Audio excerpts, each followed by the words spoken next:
Hello guys, কেমন আছো? আজ বুধবার, এখন বাজে দুপুর 1:30।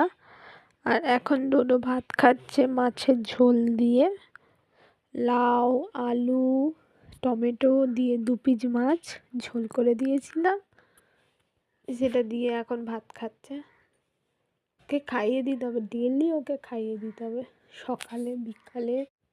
ওর খিদে পায় কিন্তু বলবে না, যতক্ষণ না কেউ না খাইয়ে দেবে ও খাবেই না।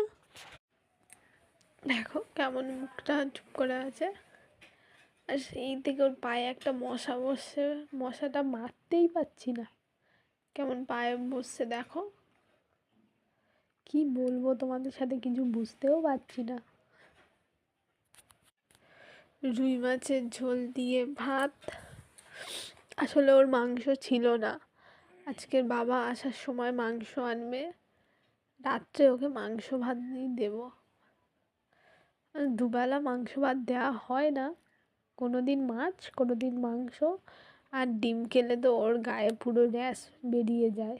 দুধটা খুব ভালোবাসে, সকালবেলা দুধ বিস্কুট দিলে আর কিছুই চায় না। কিন্তু আজকে সকালবেলা দুধ বিস্কুটও খাওয়া হয়নি, যেহেতু দাদা সকাল সকাল কাজে বেরিয়ে গেছে, দোকানে যাওয়ার মতো কেউ নেই। ও তো একা দোকানে যেতেও পারে না যে ও নিজে গিয়ে নিয়ে আসবে। দাদার সাথে গেলে তখন যাও না যাও ওকে দিতেই হবে। আজকে ওর দাদা কাজে চলে গেছে, সকালবেলা দুধ বিস্কুটটাও খায়নি, এত খিদে পেয়েছে। আর আজকের ওর খাওয়াতেও দেরি হয়ে গেছে অনেক। ওর সকাল সকাল ভাত খাইয়ে দিয়ে 11টার সময়, কিন্তু আজকে ডোডোর খাওয়াতে অনেক দেরি হয়ে গেছে। দুপুরবেলা ভাত খাচ্ছে, ঘুমাচ্ছিল, ডেকে ডেকে ওকে খাওয়াতে হচ্ছে। দেখো কত ভাত নিয়েছে, আর একটুখানি ভাত পড়ে আছে।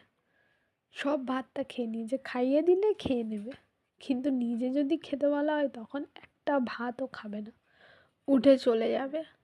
খেয়ে দিয়ে বাবু এখন ঘুমাবে, ঘুম থেকে উঠে বিকালবেলা চারিদিকে ঘুরবে আর বিড়াল দেখবে। যদি কিছু ভুল বলে থাকি সবাই ক্ষমা করে দিও। আর আজকেকার মতো ব্লগটা এখানেই শেষ করছি। সবাই ভালো থাকবে, টাটা।